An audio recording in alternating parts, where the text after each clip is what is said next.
I picture now a whole platoon showing up with their telescopes and Oh yeah, trying to figure out, like, hey, am I using the right app with a good filter yeah. on this? That's awesome. You should be a guest on every podcast. You are a very unique Navy SEAL for sure. And I want to dive into all of that. So before we get into the cool stuff that I understand nothing about, and I'm probably just going to keep my mouth shut because I'm an idiot, let's dive into your transition because, it's one thing to have a dream to become a Navy SEAL and then make it and do the job, but then leaving that, that's a tough thing for a lot of guys. So talk to us about your transition. What was that like? I think, when it came to my transition, it was rough. It was really rough because I didn't have a goal. I didn't have a plan. There was like nothing in the works.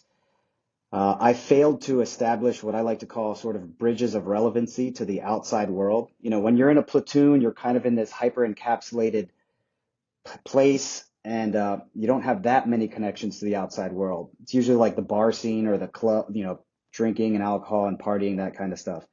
So when I got out, that was kind of my fallback. I didn't have a plan, and so it wasn't the greatest transition. That's what I relied on sort of for relevance amongst my friends and group of people. And there was about a year there where it was a sort of a dark, winding road that I ended up getting into a bar fight, got arrested. I got in a couple of bar fights. Luckily, it was self-defense, and the owners of the bar came out and they took my side, and so the cops, even though I did go to get arrested, had to go to court, they dropped all the charges. So, you know, it really happened. This is like kind of one of my favorite stories is when I was on a pub crawl with a bunch of friends of mine in Pacific Beach in San Diego, and during that pub crawl was like a baseball themed. I was wearing like a Phillies jersey, and we were going to the various bars right over there on Garnett Avenue or whatever it is, Yeah. and we were at the Philly bar, the bar that represents Philly, and the guy whose jersey I was wearing hit like an in the field home run, and one of the girls that I was with, she kind of turns to me very excitedly and is like, "Hey, your guy, he hit this home run, right?" And I was like, "Huh?" And she was like, "Yeah, he hit a home run." And I was like, "Oh yeah, that's great." And man, I'll tell you, asked me a very honest question. She just asked me like, "You don't even like sports, do you? You don't even like baseball?" And I felt like for the first time in my life, that was a real opportunity to just be honest with myself, to just like, it felt like it was like 10 seconds, but it was probably only like half a second before I responded.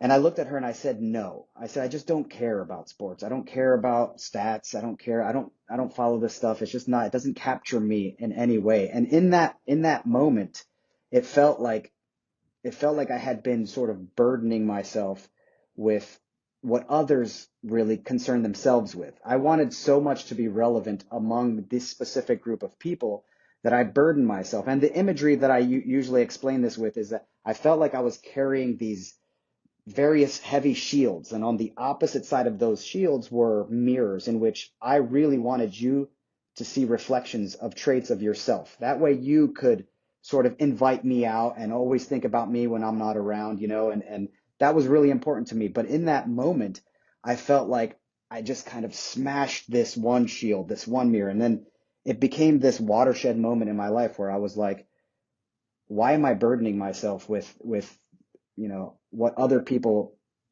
think and enjoy, like, and as I started sort of peeling off these layers that weren't actually me, the one thing that was kind of revealed was astronomy. I've always loved space. I've always loved, you know in the 80s, I loved the movie The Flight of the Navigator. It was like one of my favorite, that and Predator. um and so like that same girl was like, why don't you go just study astronomy, right? Like that's what you always talk about. That's what you always do after you go to the bars, you get drunk, you go home, you watch your how the universe works, or you watch your I didn't really know that that was a thing, Huh. um, that I could actually go to school for that. I had the GI Bill. I was like, oh shoot, this is actually a possibility. I could go delve into this world. And trust me, I was terrified of math, terrified of science. I was not a good student in high school or middle school or anything. But honestly, I went through the VA's 52-week long prolonged exposure therapy. I went through therapy for rage, because I was mad. I was like real mad at the world. I was like, it wasn't really depression or survivor based or anything like that from combat. I was just angry. And like sort of all these things put together, started going to school also, started taking a lot of philosophy classes, reading like John Locke, reading. I got really, really big into reading, still am. A thing that happened later in life for me. So all these things was like a perfect storm that allowed me to just sort of not, I guess, eschew all those things that weren't serving me. So like the bar scene, the people that kind of, influenced me to do just that continued party, drinking, Vegas, all that stuff. I kind of just like stripped all that out of my life with help from the VA therapy. Like I know people like to talk bad about the VA. I've had great experiences. I still do. Um, but I will say one thing about therapy that it didn't occur to me till later on. Part of the 52-week long prolonged exposure therapy, what that does is it forces you to sort of retell or recount some traumatic experiences over and over and over again on film. And so about 4 months, 5 months into this 52-week long um, therapy, I had sort of a breakthrough that was so infinitesimally small so as to have been like imperceptible by me. I needed the one thing I always say about therapy that I think is important for people to do is that I was never going to be able to identify those incremental improvements that I was making on my own. Like I wasn't capable. I needed sort of an external observer, a dispassionate sort of observer to be like, hey, look, you made this small change in the way you told the story. And so I was able to like have another breakthrough there. So all this kind of happened at the same time. And then I decided I was just going to jump back into school, went to San Diego Mesa College for astronomy and astrophysics. From there, I transferred over to Columbia University in Manhattan. I finished a pure mathematics degree and sort of a concentration in astrophysics. In 2018, I moved down to Houston. I hung out with Chris Cassidy for a while.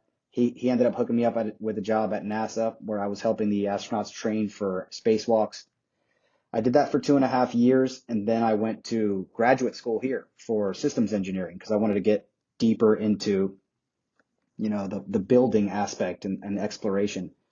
Once I finished that degree, that's when I started in 2022 with Intuitive Machines, where I got to build 2 lunar landers. We just landed one a few weeks ago, our second one. And I was actually the one who got to name both missions, the Odysseus and Athena. And before we even get to this, one really geeky aspect that I'm sure you'll appreciate, and maybe like your listeners who might not know this, the SEAL platoons, they're filled with people who have their own little niche interests, right? And they like to do their own things, and it's cool and it's neat. And sometimes it's really geeky. Mm-hmm. And for me, it was astronomy, right? And so I would go out as an instructor at Nyland, dark skies, perfect, very little light pollution, perfect for any kind of observation of various celestial bodies.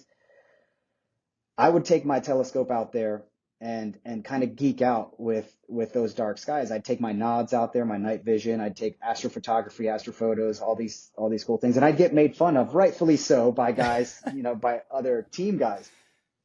And they would say, I remember it was hilarious because they would always like kind of poke fun at me, but they kind of, they respect that it's my own geeky little hobby.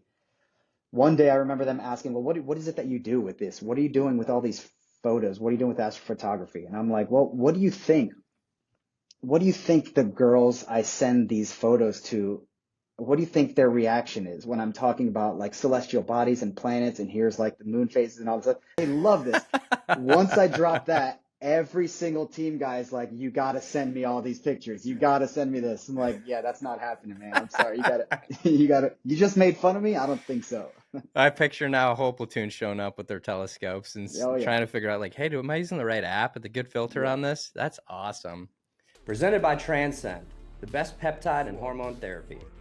They put your health first so you can live more and worry less. Go to transcendcompany.com/Birdman to begin your wellness transformation today.